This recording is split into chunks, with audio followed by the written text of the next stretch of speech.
Welcome back to the Ross Bolin podcast presented by Bolin Media. I'm Ross Bolin here with producer Kade Orris. Kade. Hello. Hello. Howdy. Howdy.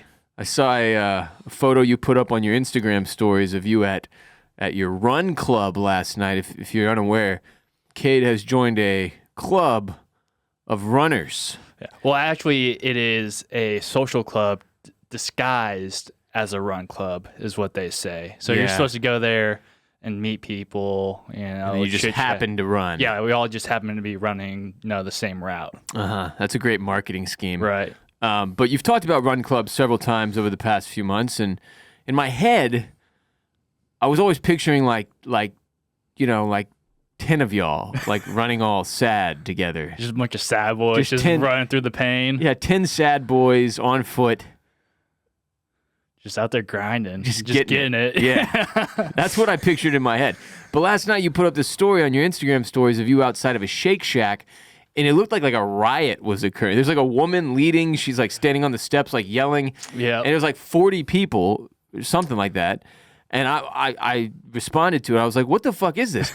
And then it occurred to me, oh my God, he's at Run Club, and it's much larger than I pictured. Yeah, you didn't see because I always post like the route and like my time and everything. You didn't notice that at first? I thought you just happened to be on a run and you came across like a protest. Okay, yeah. And you were becoming socially active as a justice warrior. I had no idea what was going on for about 20 seconds, and then my brain figured it out for you. Yeah. No, there's a ton of people that go there. Like, there's probably like close to 100, maybe. That's too many. That's too many. Because how do you pick who to talk to?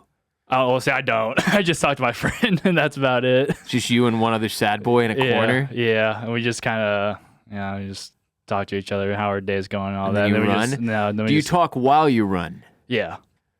So, yeah, we'll chat a little bit, but like mostly it's just like, oh my God, this sucks. Like, I just want to end. So it's a conversation.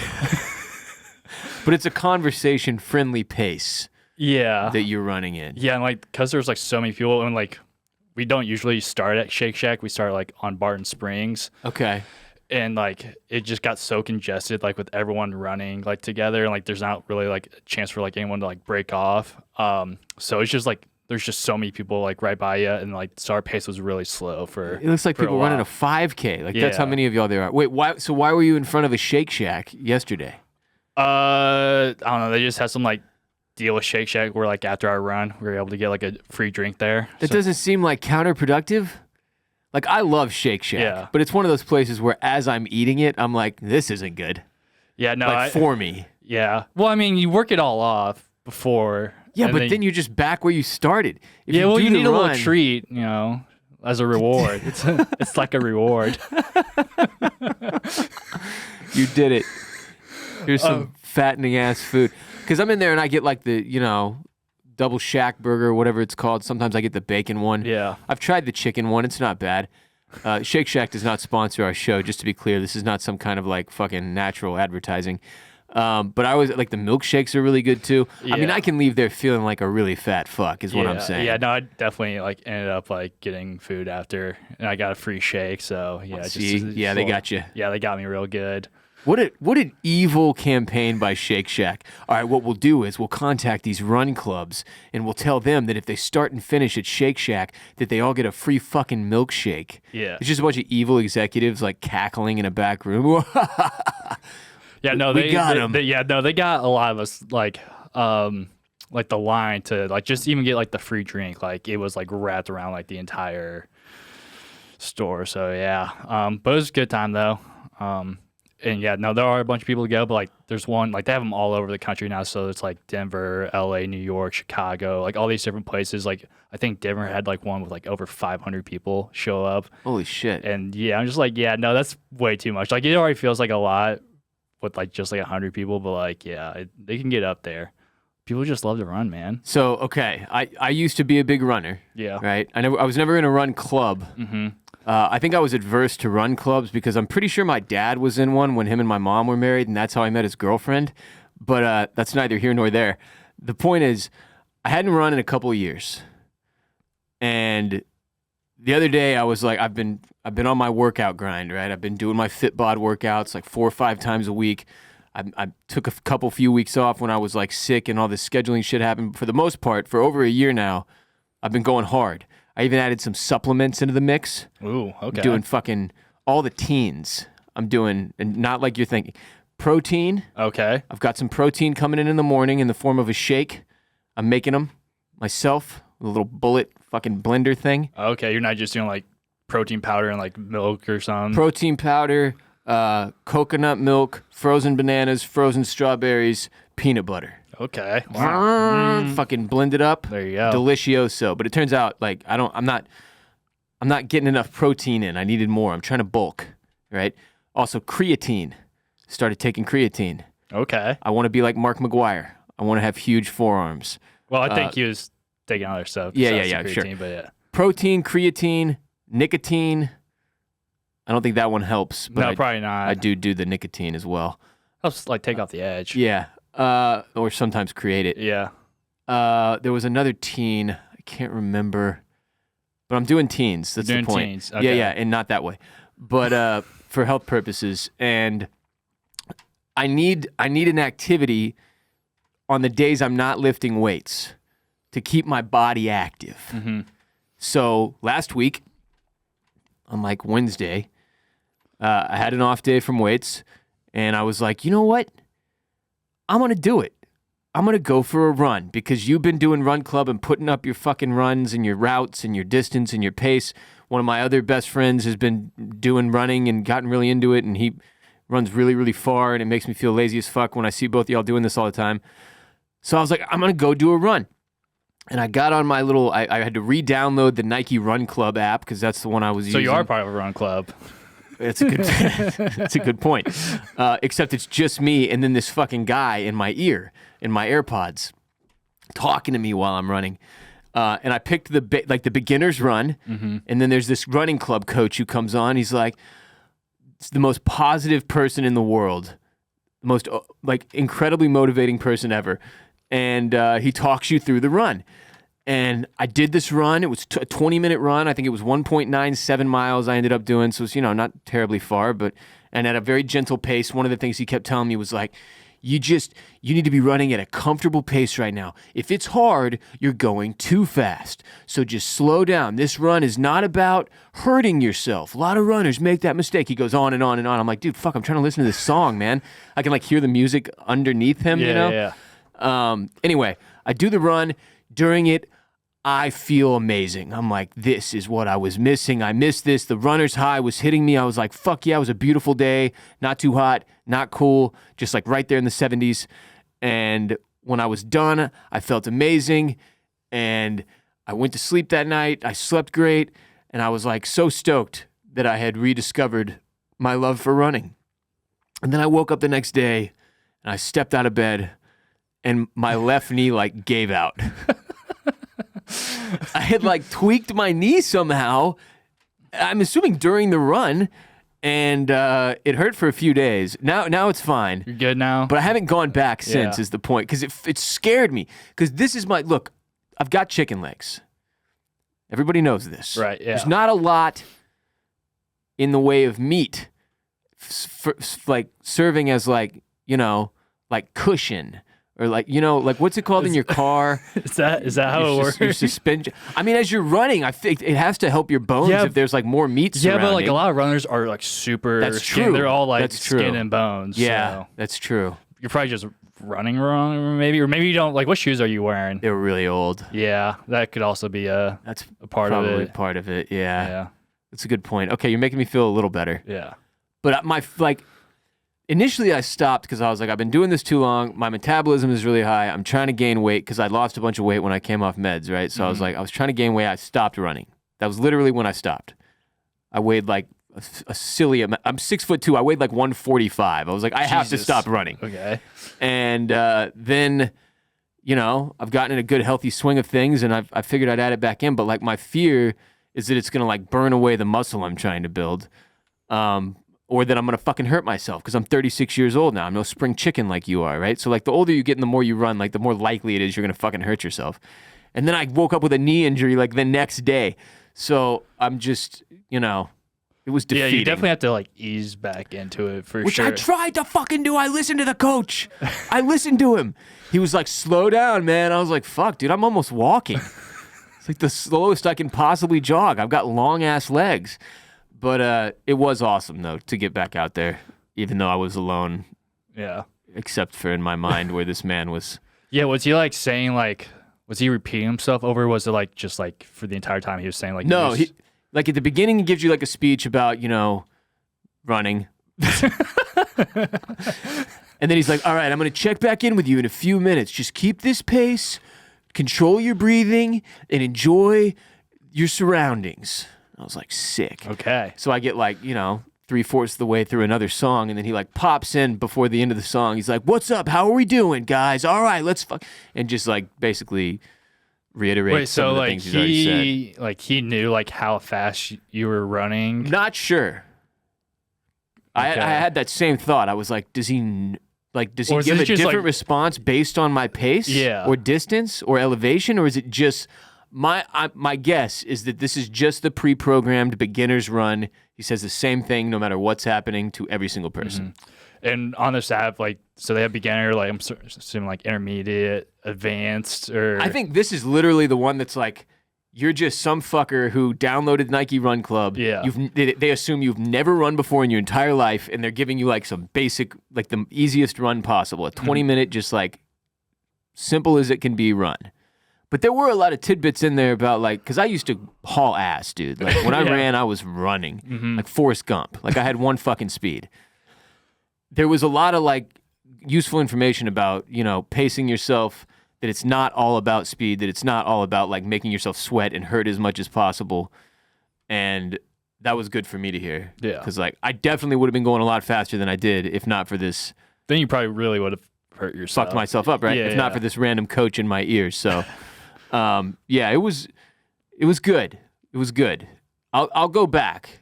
Not today, but my allergies are fucking with me. But all right, this weekend or something, maybe. Yeah, maybe this weekend. I'm going back out there. Or maybe I'll go with you to Run Club one day just to see, get a fucking shake. Well, we usually meet at Lou's on Barton Springs. So you've been there? Is that a bar? It's like a restaurant bar. Restaurant and bar? Yeah. Yeah. Well, anyway, I'm back, baby. You're back. I'm fucking back. I'm doing it. Good stuff. And I did miss it, but I may need to get new shoes because they're quite old. Yeah. I don't know if you remember back when like Brooks Running sent me free shoes. No, I do not. I think it was like 2019. Were they like a sponsor or something? No. No, it was like one listener worked at Brooks, so I got free Brooks running shoes for like 3 years, and then I never reached back out. It was tight. Yeah, does he still work for them? I don't know. If you're listening, holler at us because we could both use new running shoes probably.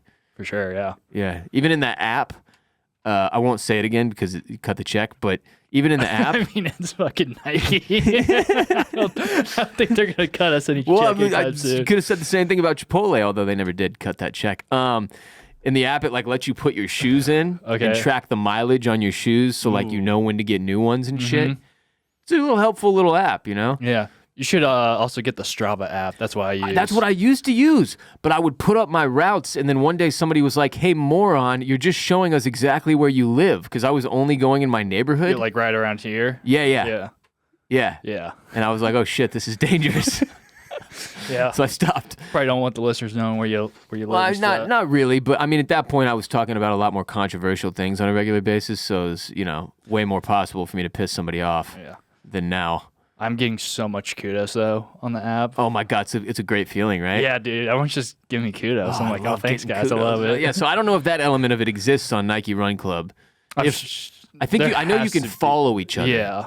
But I don't know if you can do kudos like with Strava, because that was always a nice feeling to get some kudos from your boys when you're going out for fucking yog.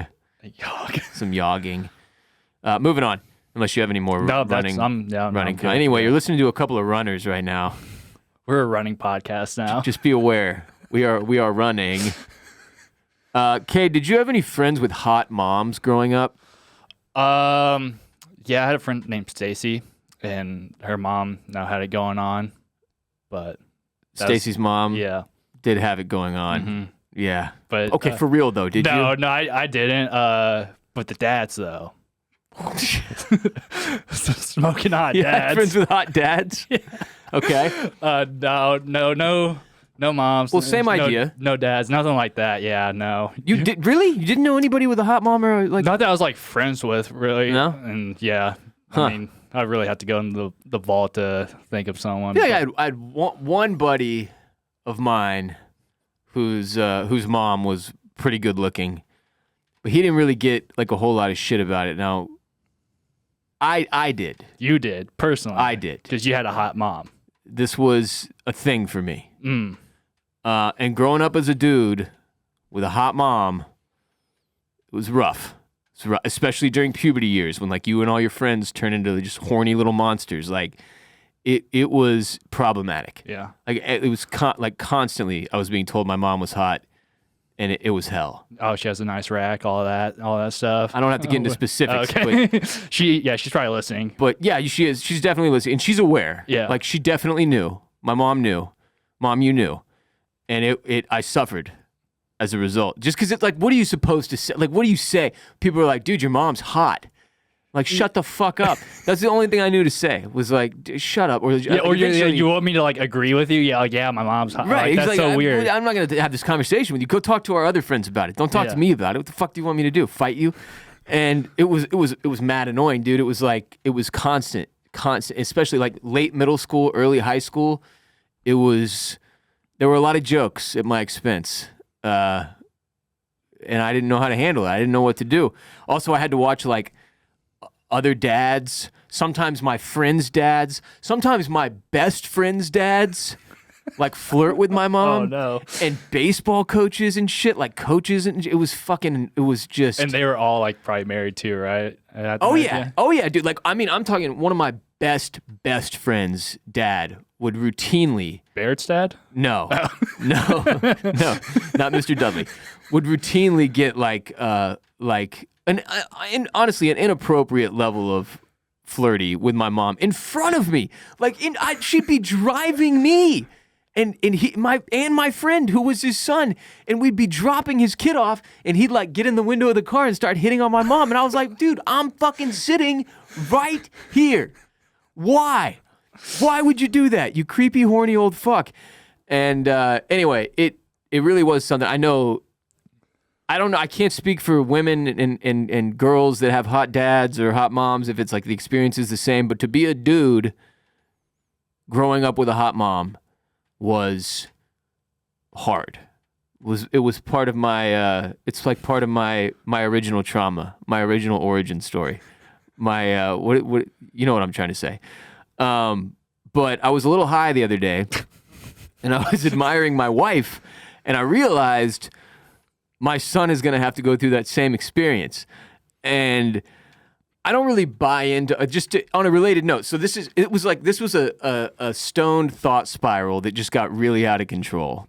And sometimes when I have these, I'll write them down and send them to myself for the show because I'm like, I don't know what else to do with this material except I got to tell all the listeners. Surely this is why I have a podcast. And so I was a little high. I was admiring my wife. I realized, like, it occurred to me, like, my son is going to have a similar experience that I did, like having a hot mom. He's going to get shit. It's going to be funny to me, not to him. And then I was like, I don't really buy into all the like Freudian mother fantasy stuff, like the deep psychological shit that, like, you know, with moms and their sons. But I will say this: if your mom has big boobs, it is over for you at a young age. Because, like, this came up because I have a 1-year-old son. And he's still breastfeeding. Right. So, you know, my wife has to take a boob out, place it in his mouth, and feed him. And now he's at the age where he's like, he doesn't really need it anymore because he's over 1 year old. He doesn't really need it like the way he did when he was a small baby, where it was like that was where, you know, the bulk majority of his nutrients were coming from. But it's like a comfort thing for him now. So, like, let's say he's trying to ride his little baby bike in the living room and he falls over. He'll be like, ah, and then he'll run over to my wife and be like, give me boob. I want milk. It makes him feel better. It makes him feel better. And it occurred to me like, oh, this fucking guy doesn't even know, but like he's going to be a boob guy forever. Like his fate is sealed. It's over. My wife has big boobs. It's part of the important context here, I suppose. But like, yeah, if you're a young boy and you get brought up with a mother that has like huge honkers, like your fate is sealed. You are a boob man permanently. And I'm talking about like on a different fetishistic type level, like not like all guys like boobs. I'm talking about like, yeah, like being a boob guy or an ass guy. Is that? And I think it's decided for you. Yeah. But I don't even mean in the way of being a boob or an ass guy, because like I still consider myself to be both. Like I can appreciate both evenly. Mm-hmm. It's not one or the other for me. I can't play that game. I don't like that. Like if you're like pick boobs or ass, I can't. Yeah, no, they're both great. They both have their qualities. Their benefits. Yeah, their benefits, yeah. But at the end of the day, like psychologically, boobs. For you, yeah. And there's like, I was surrounded by women with big boobs my whole childhood. My mom had big boobs. Both my grandmas had big boobs. There were just boobs everywhere. And then I couldn't escape it. And it became part of who I am. And I think that's something that gets psychologically programmed into you as a small child if your mother has a large rack. Like even if you grew up to be gay, which I feel like is way less likely if your mom has killer cans, like you'll always have this overwhelming desire to like at least see some big old titties because they bring you, it's like deep-seated comfort, like instinctively programmed into your sick male brain. And I believe that. And I thought about this for about an hour the other night. I could tell you put a lot of thought into this. When I was this high. segment, God damn.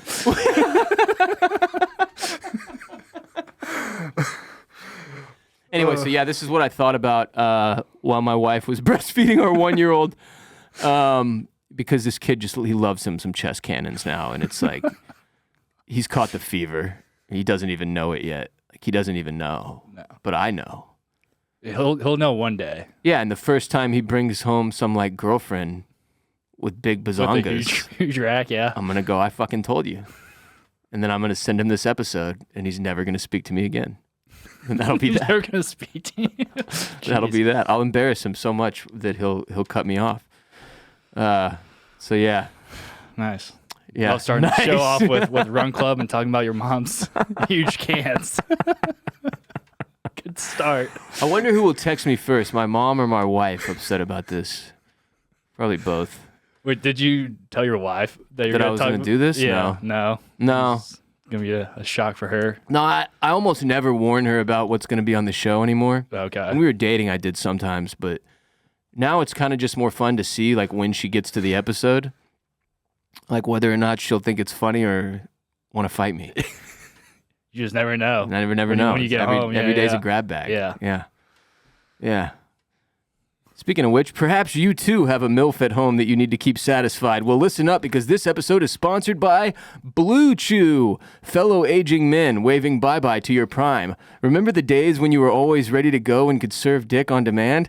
Now you can increase your performance and get the extra confidence when it's time for some passionate lovemaking. Listen up. BlueChew.com. Blue Chew is a unique online service that delivers the same active ingredients as Viagra, Cialis, and Levitra, but in chewable tablets and at a fraction of the cost. You can take them anytime, day or night, so you can plan ahead or be ready whenever an opportunity arises. The process is simple. Sign up at BlueChew.com, consult with one of their licensed medical providers, and once you're approved, you'll receive your prescription within days. The best part? It's all done online. No weird visits to the doctor's office, no awkward conversations, no waiting in line at the pharmacy. Blue Chew's tablets are made in the USA and prepared and shipped direct to your door in discreet packaging, I would add. I've used Blue Chew's tablets several times, and diamond hard boner are the 3 words I would use to describe the results. Not rock hard, Kade. This is a different level. Diamond status. If you're looking for more confidence, if you're looking to make a lasting impression, if you're in the market for the best sex sesh of your life, Blue Chew could be the answer for you too. Blue Chew wants to help you have better sex. Discover your options at BlueChew.com. Chew it and do it. And we've got a special deal for the RBP gang. Try Blue Chew free when you use our promo code RBP at checkout. Just pay $5 in shipping. That's BlueChew.com. Promo code RBP to receive your first month free. Visit BlueChew.com for more details and important safety information. And we thank Blue Chew for sponsoring the podcast. God, I missed those. Those are good old-fashioned podcast ad reads right there. Blue Chew is back, baby. Yeah, they used to be a sponsor, didn't they? Way back in the day, yeah. Way back. Now. Yeah, we're bringing back the diamond heart boner. That's good. That's what this is the year of the diamond heart boner, 2024. Shout out Dan the ad salesman for getting them back. Absolutely, it's huge, huge get. Yeah, very excited about this. Very excited. All right, moving on from all of that. Whatever that was. Boners, boob fetish stuff, and running. It's been an interesting show so far. I was perusing the internet yesterday. I don't know why I wrote recently. And I found out that that every year, Uber, like, you know, the rideshare service, yeah. They release a lost and found index, is what they call it. Like a lost and found, documenting a bunch of different statistics regarding items that get left behind in Ubers around the country. Now, so they have top 10 cities, top 10 most commonly forgotten items, both of which we'll go through really quickly. But first off, in 2021, I found out the number one most forgetful city was Austin, Texas, where we live and are right now, which I guess didn't surprise me all that much with 6th Street and everything. I mean, I honestly, I thought Vegas was just would be a gimme. Right, if you're thinking of a place where people are fucked up all of the time, like Vegas or Bourbon Street, like New Orleans, I assumed would be up there. But Austin was number one in 2021. Well, that's because we had all the people from California moving here. Oh, yeah. And if you look at the list, and they're pretty high up there right now. Yeah. It seems like. Yeah, so now the number one, this is the 2024 list that I'm about to read to you. The 10 most forgetful cities. Number 1, Miami, Florida, which I guess Miami is a big party town. Yeah, not shocking. Number 2, Los Angeles, California. Big-ass city. Californians apparently forgetful. Yeah. Number 3, Atlanta, Georgia. Number 4, Houston, Texas. Number 5, Dallas, Texas. A lot of Texas. A lot of forgetful people in Texas, it seems like. Orlando, Florida. Number 6, Phoenix, Arizona is 7. Tampa Bay, Florida, 8. Denver, Colorado, 9. Austin, Texas, 10. And you could also make this into a list of places I would have liked to live. Those are all great cities. Yeah, a lot of party cities too. So it makes sense why people are forgetting stuff. Ubering a lot, lots of things to do in these big ass cities. Yeah. But Austin still made the list. We still came in at number 10, but we're doing better than we were in 2021 is the point. We've become less forgetful than we were then. The 10 most commonly forgotten items in an Uber, according to the 2024 Lost and Found Index released by Uber. Number 1 is clothing. Fucking shocked me. Yeah. I thought phones was going to be number 1 for sure, like keys. What is it? Is it people taking off clothing in Ubers? Bringing clothing into Ubers and then forgetting? I guess jackets, hats. Mm-hmm. That's got to be it. It's just have to be a plethora of jackets being left behind in Ubers. Just shit ton of jackets. Probably, yeah. I don't know. They should have put jackets instead of clothing. Just jackets, and then... Yeah. Because, that's probably the majority of them. It's got to be. Number 2 is luggage. What are you, fucking stupid? Oh, see, that's just more clothing. Yeah, but I'm thinking luggage from the airport. Yeah. Yeah, what are you in just such a hurry that you literally forgot your bag? Yeah, if you're going on a flight, you just all right, I'm here, I'm at the airport, ready to go, and then you just completely forget your luggage. That one kind of surprised me too. The first 2, perplexing. Number 3, headphones. Yeah. Yeah. Oh, yeah, dude. You've lost headphones Oh, before. my God. Probably, not exaggerating, probably around 7 or 8 pairs of AirPods of mine ended up, because they fall out of the pocket into the Uber, and you don't recognize when you're getting out, and then once they've driven away, it's fucking game over for the most part. You can try to contact the driver, and sometimes... You can run them down, hey, wait. Fuck, but they don't. No, they don't stop. They just keep going. They're on to their next ride. Done that with a phone, too. That's all. Have you ever done that? Gotten out of an Uber and realized your phone was still in it? Oh, no. See, whenever I use an Uber... Granted, I'm always pretty drunk. But I always check the pocket. So I got my wallet and my keys on one side, and then on my right side I got my phone, my chapstick, my blunt, and my lighter. And I always check to make sure I got every single thing on me before I leave. That's your version of testicles, spectacles, wallet, and watch. Yeah, sure. Sure. I don't know what that's from Austin Powers. I don't know if people really do that. Testicles, spectacles, wallet, and watch. Watch, okay. Yeah. I mean, I check too, dude. But like when I used to be faded a lot more often than I am now, my brain sometimes wouldn't remember, and these things would just join the lost and found pile. But one time I got out, maybe 30 seconds after I exited, patted my side, realized my phone was gone, and it destroyed my whole night. I spent like 45 minutes to an hour and a half trying to get a hold of the driver to like get him to come back. Actually, this is reminding me, that time I lost the phone. It was gone. I had to replace it. There was another time I lost the phone, eventually got a hold of the driver that night, and the driver was nice enough to come and drop the phone off with me later in the evening after he got to a spot where he was like between rides. That was tight. That was very nice of him. Yeah. Like Ubers don't really do that a whole lot. Yeah, but if you're an Uber driver, you definitely don't have to buy headphones because they're constantly being left behind in your car. Number 4 is jewelry. I mean, number 5. Number 5. Oh, number 4 is wallet. Yeah. Thanks. Wallet. I have lost my wallet before, but it wasn't in an Uber. The things in your pockets are in danger when you're in an Uber. Yeah. Is part of the takeaway here. Right. Jewelry, I don't understand. Because that's like on you. You're like you taking your earrings off in the car or something? Yeah, I don't. Your necklace? Bracelet? Don't know why you would. Shit fall off? Fucking speed bumps? Maybe. I don't know. I don't either.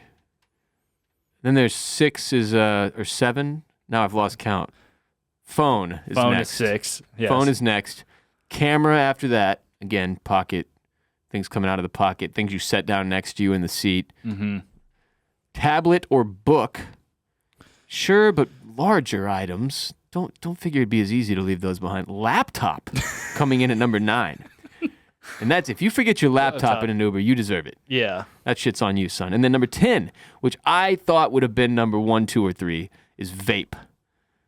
Yeah. I can't tell you how many times I've gotten into an Uber and there's been a vape sitting next to me from the person before me or whatever. Like those things fall out of people's pockets. Oh yeah, those constantly. things are always getting They lost. just slip out, yeah. man. They just slip out. But yeah, no, I am surprised like keys isn't on the list. It's probably like 11 or something. Keys, yeah. Shit, yeah. Up there, I'm still Laptop. luggage, laptop, Yeah, luggage is 2. luggage. How do you forget that? I guess if you put it in the trunk, but like, does that even count? I don't know.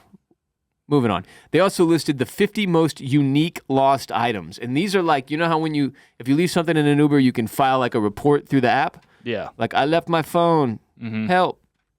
I'm pretty sure these are just the exact words that the people typed in. So here's the 50 most unique lost items from 2024. A frontal hair toupee, hot sauce and a breathalyzer. Now that is one report. Hot sauce and a breathalyzer. Now, people sometimes use hot sauce to trick the breathalyzer. It's like a workaround somehow. Okay, I was wondering like why you had both those things with So that's somebody violating probation. This one just says, I left a leaf in your car that's much needed. Need that leaf. Need it. It's an important Yeah, leaf. can't go home without it. Next one says 2 containers with spiders in them. I would be furious if I was an Uber driver and someone left. You turn around, there's just 2 containers with spiders in them. Yeah, and then you see one container that is closed and with the spider in it, and then the other one. Oh no! Yeah, you got a Home Alone the lid's situation open. now. Yeah. Fucking No, you gotta burn that tarantula. car down. Yeah. Yep, you got to burn the car down. Yeah. A Beyonce fold-up fan, a tray of meat pie. That's like that psycho taking ribs on the airplane. Who takes a tray of meat pie into an Uber? Then how do you forget the meat pies? I don't know. If you love the meat pie so much that you're taking an Uber with it, you think you would remember to take it out. A ceramic cat, a jar of oysters, a personalized blanket with a picture of me and my dog, a small rat skeleton prop. I don't even know what that entails. A candle that says "See you in court." I want to know what these people's like intentions were with these items or I something. bet the candle that says "See you in court" was a lawyer that got gifted this from another lawyer. Okay. At like a happy hour. That, yeah. Or it could be like, no, an ex-wife filing for divorce. See you in Holy court. Shit, that'd be cold. Serve them papers with a "See you in court" candle. Fuck. I didn't even think about that. That'd be great. The next one is a fake tooth / retainer, and it says parentheses, it's a really small plastic piece with a fake tooth in it. Again, what are they doing with that? I'm guessing this is a person who had to get a tooth implant. Remember when I had to get a tooth implant? When you chipped your tooth with the... on a kind bar? Yeah. Yeah. For a while, I had to wear this thing that was just like one fake tooth on a piece of plastic that I'd put up in my mouth so that there wasn't just a huge gap. Mm-hmm. And that sounds like what this is. Okay. Next up is a gray tub of surgical implants.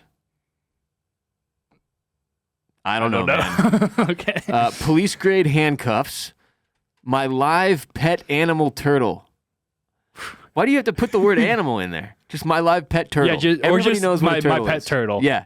You would hope it's alive. Yeah. If it's not, then there's a problem. It's my live pet animal turtle. Waist beads and a burrito steamer. That's a strange combination of things that one person left behind. This one says, I left expensive blueberries that are special, that I need, that the store is completely out of. There's 2 packages that I absolutely need. Somebody just left everything in there. They need them. Expensive blueberries and 2 packages of expensive blueberries, I suppose, that the store is completely out of. This person absolutely needs. Absolutely needed them, yeah. This one just says, my girlfriend's pregnant pills. Pregnant pills. It's birth control. This is the dumbest man living. Trying to get his girl's pregnant pills back. Maybe you left them intentionally. Maybe. You want to knock her up. I don't know. This one says a small box containing a gnome, like a garden gnome. Mm-hmm. A stand-up paddleboard paddle. That was probably definitely in Austin. Yeah. Painting from SeaWorld. It was wrapped up in a roll, and I love it. I love telling her that you love it, just like they'll take it that much more seriously, try to return it to you. A playbill from the Spam-A-Lot show at the Kennedy Center. This one just says, my robot. No further information provided about what kind of robot it might be, just my robot. Benihana garlic butter. Now, this person is the opposite of the moron that said, my girlfriend's pregnant pills. Contraceptive Plan B from Costco and a Baby Bliss Pro massager machine. It seems like one would eliminate the need for the other. I think a Baby Bliss Pro massager machine is for a pregnant woman to use. And then the Plan B is to unpregnant you. Yeah. But you don't need I don't know what you had to include from Costco. Yeah, it could be 2 different women that these are for. One's for the pregnant one and one's for to make sure the other one doesn't get pregnant. Yeah. The next one says a panic button. He's probably panicking when he realized he lost it. A spear and a furry foxtail. Taylor Swift autograph, and then it just says framed! Exclamation point, exclamation point, exclamation point, exclamation point. A fart sensor, BravoCon wristband, a hashtag best day ever foam sign. Not the best day ever anymore, huh? 3 feathers, a fake butt. Somebody got in there, was like, my ass is sweating. I got to take this fake butt out until we get out of the car, and then forgot the fake butt. Forgot his fake ass, oh no. If I leave my fake ass in the car, dude, I'm not sending in a notice that I want to retrieve it. A poster of Hillary Clinton, panty liner, and 1,000 bucks. Okay, so this one says, panty liner and 1,000 bucks, period. That's all I can remember. Like there might be more. There's more, but there's at least panty liner and 1,000 bucks. I do remember that. If you find anything else, let me know. Because that shit's also mine. Yeah, but if you find the panty liner and 1,000 bucks, that I need. The next one says some lotion or my thong. Not sure which. But one of them. One of them I definitely left in your car. Either my lotion or my thong is in there, but not both. Or. Meditation crystals, undergarments, bread, a pack of ham and mayo. Just making a sandwich with underwears. With underwears. Cardboard cutout panda. A street sign saying she's drunk and a picture frame. I love this one. My father's beard softener. Nobody cares whose it is. Just say beard softener. Big sentimental carrying jug. A paternity test. Ooh. Hope they saw the results before. WWE championship belt. All right. Like a real one, or is like probably or like the one that a replica. Like, yeah. Yeah. A Harry Potter wand engraved with the name Alexander. What a dork. A large sticker with a dancing cartoon cat that says Spanky Fest on it.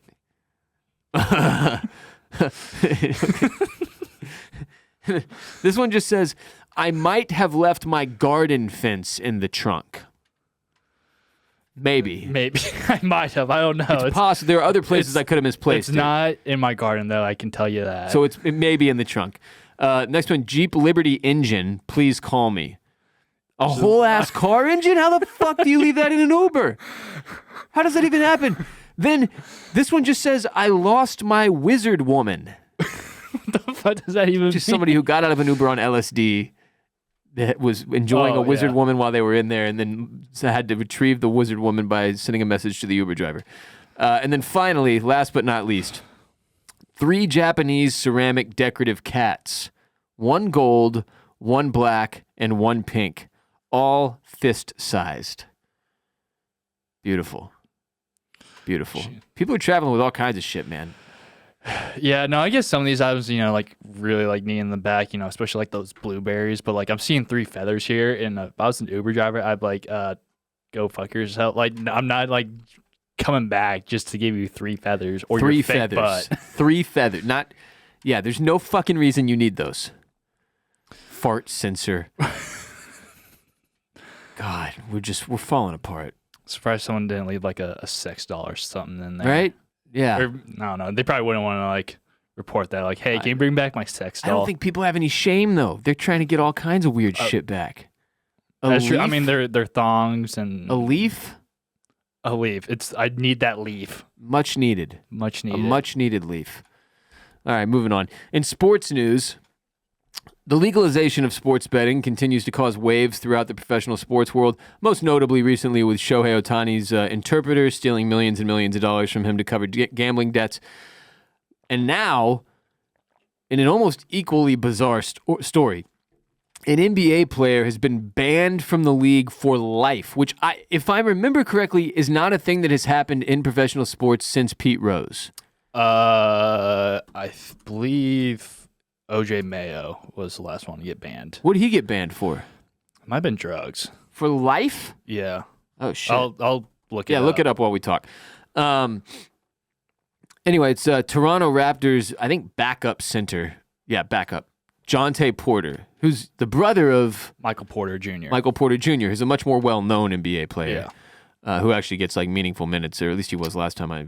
Yeah, no, he's a bucket for sure. Yeah. So this is Jontay Porter, not Michael Porter Jr., and he plays for the Toronto Raptors, but not often. Well, he did. He did, yeah, he did. Now he doesn't. Now he never will again. So I'll read you some of the story from Action Network. Toronto Raptors center Jontay Porter owned and operated a VIP account at one gambling site in Colorado that wagered millions of dollars in total from 2021 to 2023, multiple sources with direct knowledge told the Action Network. Now, when the story first broke, it sounded like essentially like Jontay Porter had given information, which we will get to, had given information to someone else about his what he was going to do that game so that person could bet on what are called player props. So there's like, for people who are unfamiliar with sports betting, let's say I think James Harden, just because that's somebody y'all have heard me talk about a lot. Let's say I think James Harden's going to score 40 points tonight. And I go look, and his player prop bet for tonight is an over-under of 25 points. Well, 40 is more than 25, right? So I would bet that he's going to score over 25 points.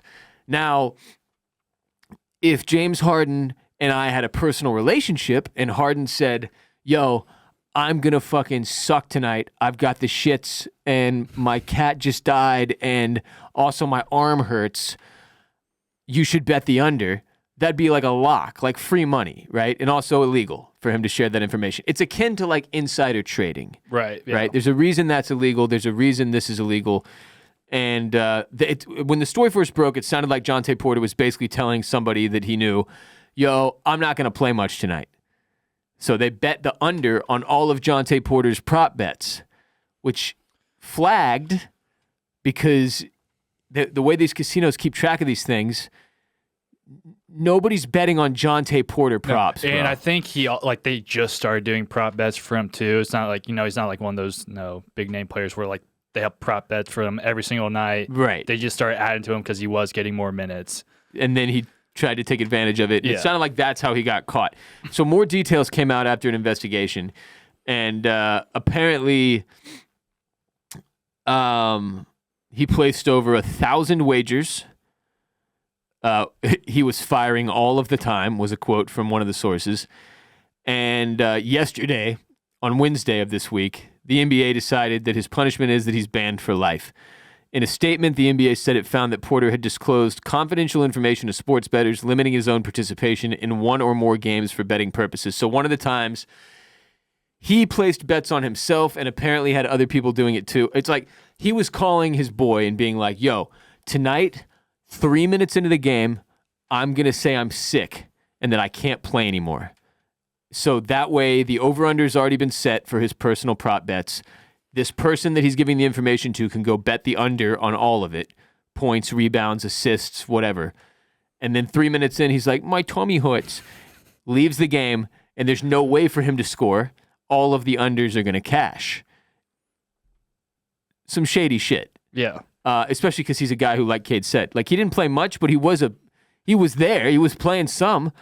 And then the team no longer has the option to put him in the game, obviously, if he's pulled himself from the lineup. So the league also found, it says, that while Porter was in the G League with the Raptors 905, I guess that's their G League team, he bet $54,094 on NBA games using an associate's betting account, including 3 Toronto Raptors games. So Adam Silver, the commissioner of the NBA, said there's nothing more important than protecting the integrity of the NBA competition for our fans, our teams, and everyone associated with our sport, which is why Jontay Porter's blatant violations of our gaming rules are being met with the most severe punishment. ESPN reported in March that Jontay was under investigation by the NBA due to irregular betting activity on his prop bets. And during 2 games earlier this season, wagers on Porter to underperform were the most profitable bets of the day, according to data from DraftKings. So his dumb ass thought no one would notice. No one's going to know. If Jontay Porter prop bets became the most profitable bets in the whole of the NBA on any one day, but this is multiple days we're talking about that this happened. And they tracked that shit. And that's how they caught on to this. They were like, what, Jontay Porter bets? What the fuck is happening here? Clearly, somebody got tipped off to something, is what you take away from that information. It says Porter played but left early in both games and with reported ailments. Each time, anyone who bet the under on Porter's props profited.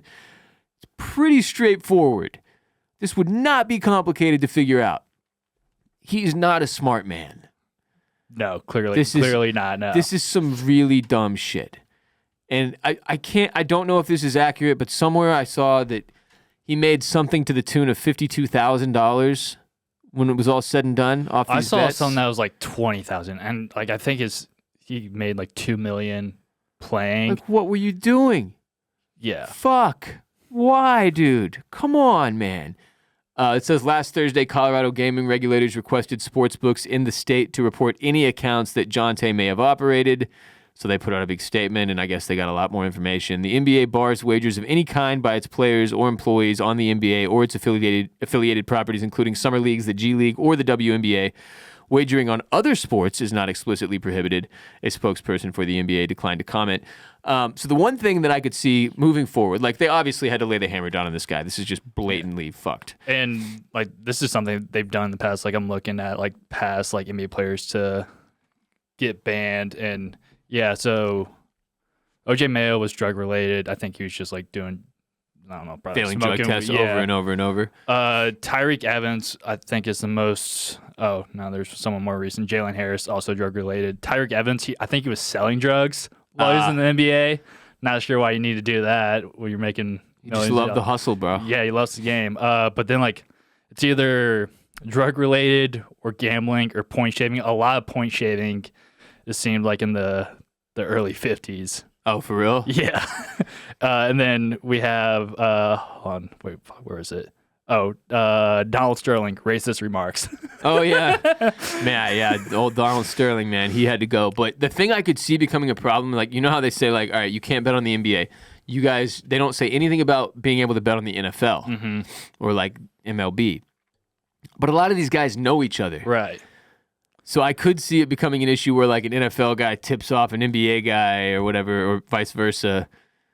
Like, yo, I'm not going off tonight. You know, shit like that. Yeah, or like, yeah, this player is like, is coming off injury. Right, or like I'm in the locker room and like this dude's ankle is fucked. Yeah. Like, yeah, shit like that could become an issue. But again, the reason that this guy, Jontay, was able to be traced is like some of these accounts, it was him operating the account under a fake name. Yeah, he was making like multiple accounts. And then just placing a bunch of on bets. Himself. And that's play like shit. That's not that hard to figure out. Yeah. Versus like if an NFL guy gets a tip from an NBA guy about something, I don't know how they prove that unless it's through like text messages or some shit. I really don't know. So, which you'd like to think they'd be smarter.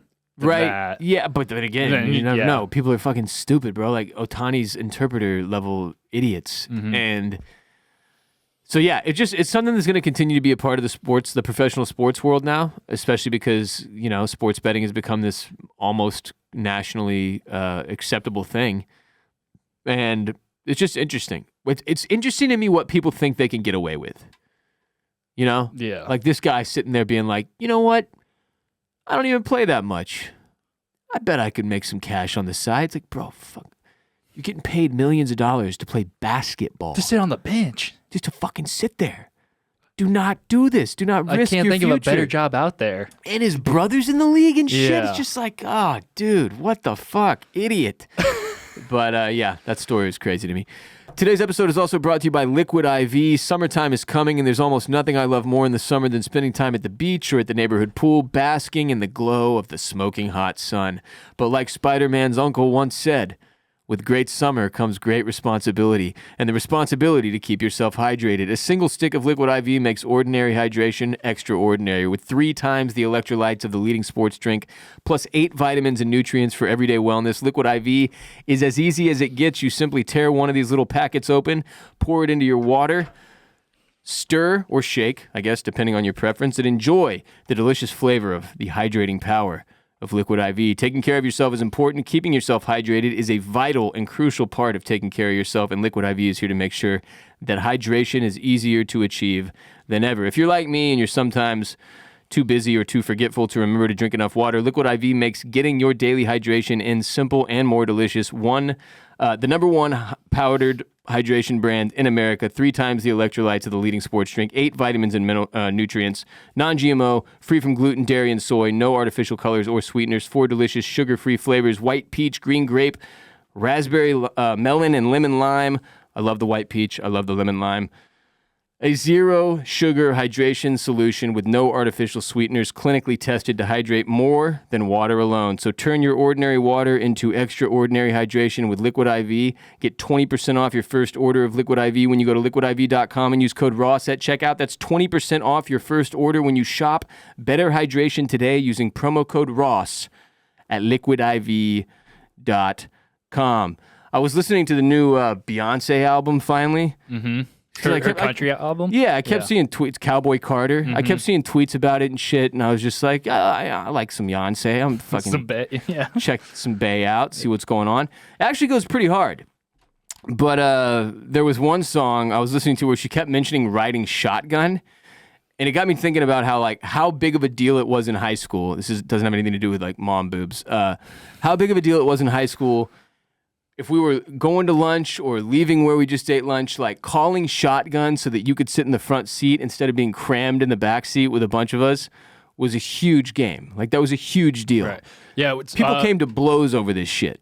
Yeah, did you play it so where like you had to see the car before you could call a shotgun, or were like you just be like at lunch, be like, hey, by the way, I got a shotgun? So the rule we ended up going by was that we have to be leaving. The car doesn't have to be in your line of sight yet. Okay. But you can't call shotgun like halfway through lunch. Yeah. It has to be like once everyone has agreed to get up and leave. Gotcha. Okay, So, yeah. but I did know people who would try to throw that rule out there. Like, you have to be able to see the car. You have to be in the parking lot or whatever. Like, this is the way we did it. We did it like everybody has to have agreed we're leaving, right? And it got competitive. It got heated. Like, I'm telling you, people would fight over this shit. It was crazy. But that got me wondering, like, where did that come from? Like, why do people call shotgun to sit in the passenger seat? And you know, obviously, I figure it must be because, like, back in the day, whoever would sit in the passenger seat would be responsible for, like, wielding a shotgun. Yeah, they're the shooter. Like, that was the closest I could come up with, right? But I did find some information from, like, Business Insider did an article on this. It says, in the Wild West era of U.S. history, a shotgun guard used to ride alongside a stagecoach driver as his protection, keeping a keen eye out for bandits and highwaymen. So the term riding shotgun or to ride shotgun became a popular idiom in the 1950s, appearing in many Western movies. And in the 1939 movie Stagecoach, Marshal Curly Wilcox fights off Apache Indians while riding shotgun and says, quote, "You boys take care of the office for a couple of days. I'm going to Lordsburg with Buck. I'm going to ride shotgun." So it just meant like you're not the driver. You're there with next to the driver for protection. Yeah. Yeah. And so that's where shotgun came from. Wild. Never thought about it. It's good to learn. Yeah. We're learning here on the podcast. That's what we today. do. That's what we do. We're a running podcast and an informational, educational podcast about the history of cars. On a related note, I have officially been driving legally for 20 years now. I realized this the other day. I made it to the 20-year mark. Never received a single speeding ticket. It's huge. Congratulations. Have you gotten one?